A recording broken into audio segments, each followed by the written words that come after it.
자, 여러분 혹시 이런 경험 있으신가요? 회사를 만들 때 법무사나 세무사가 준 정관이라 전문가가 준 거니까 그대로 써야지 하고 정말 순진하게 그대로 쓰신 건 아니겠죠? 그런데 그 정관 가지고 있어 봤자 세금 폭탄 맞을 때도 경영권을 뺏길 때도 아무 방어를 못한다는 사실, 그거 알고 있으실까요? 그럼 어떻게 해야 세금도 경영권도 지킬 수 있는 정관을 제대로 세팅할 수가 있을까요? 회사를 만들 때 법무사나 세무사가 준 정관이라 전문가가 준 거니까 그대로 써야지 하고 순진하게 그대로 쓰고 있는 거 아니시겠죠? 그 정관 사실상 아무런 기능도 없는 깡통 정관입니다. 가지고 있어 봐야 아무 의미 없다? 그러면 어떻게 해야 세금도 맞고 경영권도 지킬 수 있는 정관을 제대로 세팅할 수 있을지, 오늘 이것만큼은 무조건 넣어야 된다고 말하는 회사의 존폐가 달린 정관 10개명을 빠짐없이 알려드리겠습니다. 영상 끝까지 보시고 대표님 회사 정관이 이 10가지가 나열되어 있는지 반드시 확인하셔야 됩니다. 회사 생존 정관 10개명 제1장 잘 쓰는 법 비용 처리의 규정. 제1장, 자, 이 바로 비용 처리인데요. 이 규정이 있어야 된다는 이야기예요. 국세청은 규정이 없는 지출을 가장 좋아합니다. 왜? 규정이 없으면 비용이 아니라 사장의 사적 사용으로 들어갈 수가 있다라고 생각할 수 있기 때문입니다. 세무조사관이 들이닥쳤을 때 말로 설명하려고 하잖아요. 이미 진 거예요. 그때 필요한 건 변명이 아니라 규정이라는 거예요. 내미는 서류 한 장이 매우 중요합니다. 그럼 첫 번째로 정관 안에 진짜 들어가야 될 내용 중 하나가 바로 임원 업무 추진비 규정이라고 있습니다. 자, 대표님이 가장 많이 골프장 가는 거, 식당 가는 거, 자, 이거 노는 게 아닙니다. 다 영업이 될 수가 있는 거겠죠. 그런데 이게 규정이 없으면 국세청에 딱 이렇게 짓습니다. 이거 사장님 개인 취미 생활이네요. 비용 인정 안 합니다. 그래서 정관에 이렇게 박아놔야 되는 거예요. 임원의 원활한 역할 직무 수행을 위해서 월 얼마 한도로 안에서 업무 추진비를 지급한다. 월 얼마 만원 한도로 지급한다 라는 규정이 있어야 된다는 거예요. 이 문장 하나가 있느냐 없느냐에 따라서 골프가 영업이 될 수도 있고 아니면 사장님의 개인 취미가 될 수가 있습니다. 자, 두 번째, 임원 복리후생 지급 규정. 자, 우리 헬스장 건강검진 많이 하잖아요. 직원들 건강검진 해주고 임원들 건강검진 해주고 헬스장 끊어주는 게 당연한데 대표님은 눈치를 보면서 하십니다. 대표님 몸이 곧 회사의 자산입니다. 그러면 우리 대표자를 위해서 당연히 건강관리를 할 수 있게끔 이런 혜택을 주어줘야 됩니다. 자, 그래서 이 정관에 이런 문구를 넣어줘야 되는 거예요. 자, 임원에 대해서도 자, 직원과 동일하게 건강검진, 그리고 직무 특성에 맞춰서 체력 단결이라든지 직원 건강검진 해주고 헬스장 끊어주고 이런 건 당연한데 왜 대표님들은 눈치 보면서 하십니까? 대표님들의 몸이 곧 회사 자산입니다. 그래서 정관에 이 문구를 필수적으로 넣으셔야 됩니다. 필수 문구. 자, 임원에 대해서도 건강검진, 체력 단련, 통신비 이런 것들을 지원한다고 규정이 있으면 되는 겁니다. 대학병원 300만 원짜리 부위 검진도 이 피트니스, PT 같은 경우도 회사 비용으로 당당하게 처리하면 됩니다. 자, 세 번째, 임원 경조사비 규정. 자, 우리 청첩장이나 부의봉투 뭐 이런 거 있잖아요. 거래처 회장님들은 아들 결혼식에 축의금을 10만 원 낼 수 있나요? 최소 50만 원에서 100만 원은 내야겠죠? 그런데 세법상 접대비 한도가 건당 20만 원입니다. 이 금액을 만약에 넘게 되면 징빙이 있어도 비용 인정이 안 된다는 거예요. 이때 필요한 게 바로 경조사비 지급 규정입니다. 임원의 직급에 따라 거래처 경조사비 지급 가능한 금액을 상한선을 미리 조정해 둔다? 이 규정이 있으면 단순한 사장의 개인 돈이 아니라 업무 관련 지출이라는 최소한의 방어 논리가 생긴다는 거예요. 단 금액이 사회 통념상 크게 벗어나서 규정이 있다고 한다면 일부는 부인이 될 수 있다. 그래서 기준을 설정하는 게 핵심입니다. 보통은 3,600만 원, 한 달에 한 300만 원이 정해져 있는데 그 이상을 지출하게 되면은 뭔가 강력한 정관 안에 근거가 있어야 된다는 거예요. 자, 네 번째 복리후생 지급 규정 중에 바로 임원 여비 및 출장비 지급 규정. 자, 우리 비행기 탈 때 비즈니스석, 그쵸? 그리고 호텔 좋은데 묵어야 되잖아요. 해외를 출장 갈 때 이코노미 타고 와서 허리 두들기면서 미팅하실 거 아니잖아요. 그쵸? 맞습니다. 대표님의 일정은 하루에 한 건이 아닌 경우가 많습니다. 그래서 비즈니스를 타고 제대로 쉬어야 우리가 제대로 일할 수가 있습니다. 자, 이런데 이거 당연한 거죠. 우리 대표님들의 권리를 위해서. 문제는 이 규정이 없으면 세무조사에서 이렇게 나온다는 거예요. 출장은 맞는데 왜 대표님만 이렇게 비쌉니까? 이때 말로 설명하면 이미 진 거라는 거예요. 자, 대표님은 해외 출장을 가실 때 항공권은 비즈니스 클래스 이상을 타셔야 대표님 대접받고 일을 할 수 있는 거예요. 숙박비는 실비로 지급하되 직무 특성에 맞춰가지고 특급 호텔을 포함하며 별도의 일비를 지급한다. 이런 규정들이 있어야 최소한의 방어 논리가 생기는 겁니다. 자, 5번째, 임원 차량 유지 지급 규정. 자, 우리 법인차 이거 리스, 렌트 많이 하시잖아요. 이게 리스로만 비용 처리가 되는 게 아니다. 기름값이나 수리비, 보험료, 자동차세, 기타 여러 가지 대리운전비까지 우리 업무용이면 다 비용 인정이 될 수가 있습니다. 그런데 대부분 여기서 놓치는 부분이 생깁니다. 법인차니까 다 회사 돈이겠지. 임원의 업무 수행을 할 때는 차량을 제공하며 관련 비용은 회사가 부담한다. 이 규정은 대표님의 차량이 사장 개인차가 아니라 바로 업무용 차량이라는 출발선으로 만들어줘야 된다는 거예요. 단, 업무용 승용차는 세법상 연간 비용 인정 한도가 운행 기록부와 같은 별도의 요건이 있습니다. 차량 가액은 연에 800만 원, 유류비가 700. 화물차나 이런 큰 업무적으로만 쓰는 그런 것들은 한도가 없는 경우가 많이 있어요. 차를 아무거나 타는 건 자유지만 바로 규칙이라는 게 있다. 비용 인정의 규칙이라는 게 존재합니다.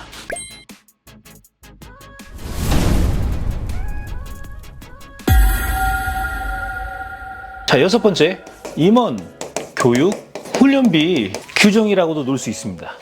왜 우리 대표님들 왜 사업 운영 잘 되려고 이런 강의나 교육 많이 듣잖아요. 대표님, 이런 경영자를 위한 이런 과정 하나쯤은 다니시는 분들 굉장히 많습니다. 근데 그 학비나 강의비가 무려 몇 천만 원이 나오는 경우도 있어요. 그냥 내면 세무조사에서 거의 이렇게 나옵니다. 사장님, 이거 인맥 쌓으러 가신 거 아닌가요? 규정이 없으면 그 순간 100% 개인 비용으로 처리될 수가 있다. 임원의 경영 능력 향상과 회사 경쟁력 강화를 위해서 직무와 관련된 교육비를 지원한다는 거, 이 문구가 있어야 되는 거거든요. 자, 이 규정이 없으면 고액 교육비가 대표의 개인의 스펙 쌓기가 아니라 회사 운영을 위한 투자라는 최소한의 근거가 되는 겁니다. 단, 과정의 성격, 업무 연관성이 사후 활용까지 설명이 되어 있지 않으면 전액 인정이 어렵습니다. 자, 규정, 선택, 운영까지 이 3박자가 맞아야 됩니다. 그래야 살아남을 수 있어요.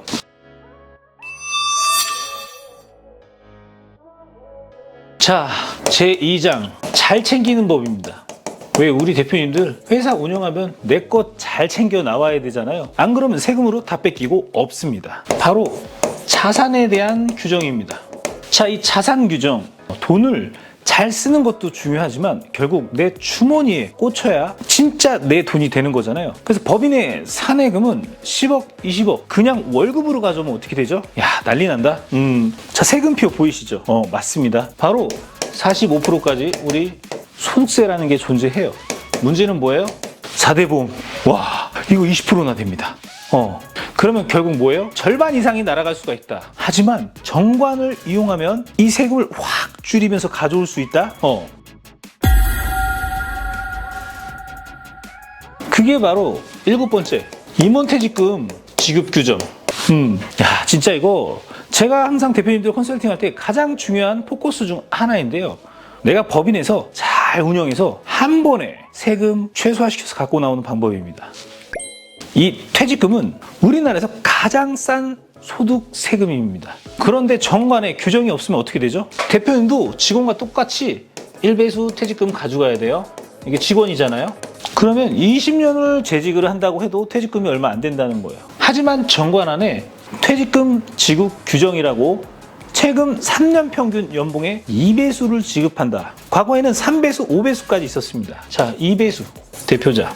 자, 이 문구가 있어야 됩니다. 그러면 이 우리 퇴직금이 2배로 뻥튀기가 되는 거예요. 3배가 되나? 3배까지는 뭐. 자, 연봉이 3억이라고 한다면 20억 이상도 설계가 가능하다. 최대 6억에서 10억까지 설계가 가능하다. 자, 이렇게 되면 이중 절세 효과가 나오게 됩니다.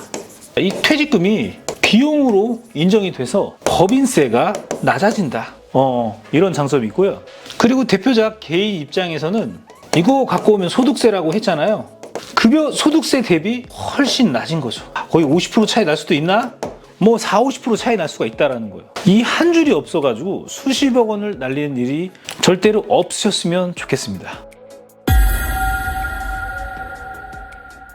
8번째로 중간 배당 규정입니다. 보통 배당은 1년에 한 번 결산 끝나고 왜 지금 4월달 이럴 때 받을 수 있다고 보통 생각하시잖아요.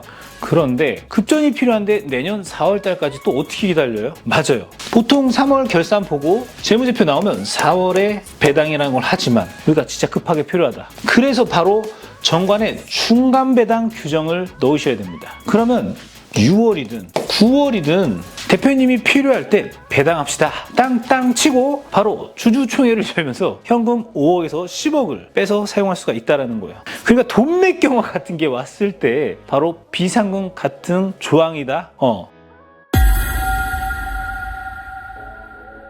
자, 제3장 잘 지키는 법. 바로 수비 규정이야. 우리 축구해도 수비 잘해야 돼. 공격만 잘하면 안 되거든요.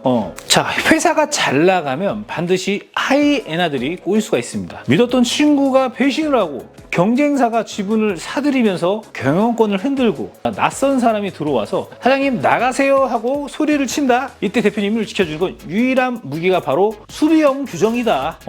거기에 자 9번째 주식 양도 제한 규정입니다. 상법상 주식회사는 주식 양도가 자유입니다. 예를 들어서 대표님과 5대5로 동업하던 친구가 어느 날 갑자기 대표님이 제일 싫어하는 원수에게까지 지분을 팔고 나가버려도 법적으로는 막을 방법이 없습니다. 요즘에 뭐 장사의 신이라고 아주 그냥 가로세로 연구소인가?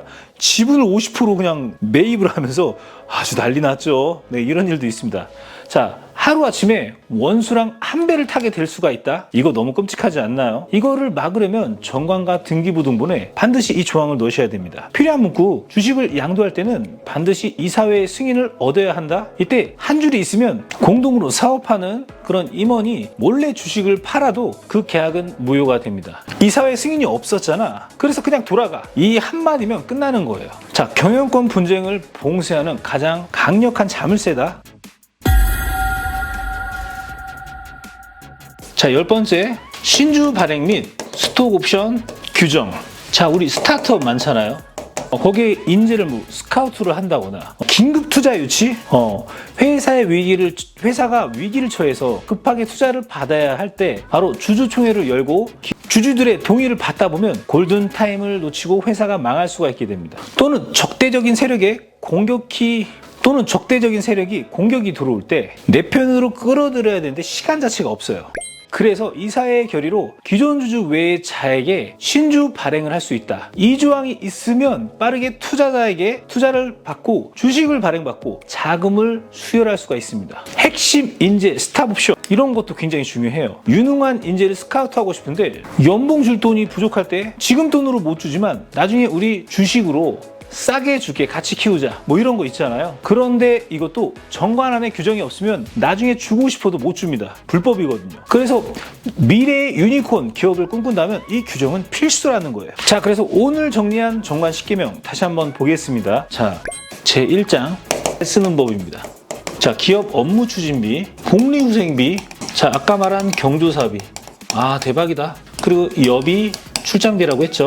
자, 그리고 차량 지원 당연히 있어야죠. 그리고 교육 훈련비. 자, 이렇게 1장 잘 쓰는 법이고요. 자, 제2장 잘 챙기는 법이죠. 자, 우리 대표님들 가족들을 위해서 바로 퇴직금 지급 규정, 그쵸? 그리고 자, 중간 배당. 자, 이런 것들이 2장 잘 챙기는 법 맞죠? 자, 제3장 잘 지키는 법 맞습니다. 자, 주식 양도 제한. 자, 제3자 신주 발행. 그리고 스탑 옵션. 자, 이런 것들이 우리 대표님들에게 있으면 엄청난 권리를 내가 갖고 회사를 운영할 수가 있다. 맞죠? 맞습니다. 그래서 정관은 깡통 정관이 아닌 법무사 사무실에서 세무사 사무실에서 연계해준 회사를 만들 때 공짜로 끼워주는 표준 정관 그대로 쓰라고 있는 게 아닙니다. 그건 아무 기능이 없는 깡통 정관이라는 거예요. 그래서 이 영상이 바로 대표님들에게 우리 회사를 100년 기업으로 만드는 가장 튼튼한 초석이 될 수 있다. 자, 법인 설립이나 정관 세팅 관련돼서 사업 확장하고 싶다. 정책 자금, 운영 자금을 정말 경영을 위해서 내가 설립을 하고 싶어. 세금을 절세해서 건물을 사고 싶어. 자, 주식, 증여, 자산 증여, 상속, 가업 상속 공제 이런 거 다 내가 한번 상담받고 싶다. 그럼 댓글에 있는 고정 댓글에 문의를 남겨주시면 제가 제대로 된 정관 세팅과 대표님의 자산을 지키고 대표님의 가족을 지키고 사업을 확장해주고 법인의 노후를 완벽하게 설계를 해드리겠습니다. 지금까지 부의 설계 정룡이었습니다. 이번 영상을 만든 PD가 추천하는 영상도 보고 가세요. 머니 해결사의 다른 영상도 즐기시려면 구독 버튼을 꼭 눌러주세요. 이번 영상을 만든 PD가 추천하는 영상도 보고 가세요. 머니 해결사의 다른 영상도 즐기시려면 구독 버튼을 꼭 눌러주세요.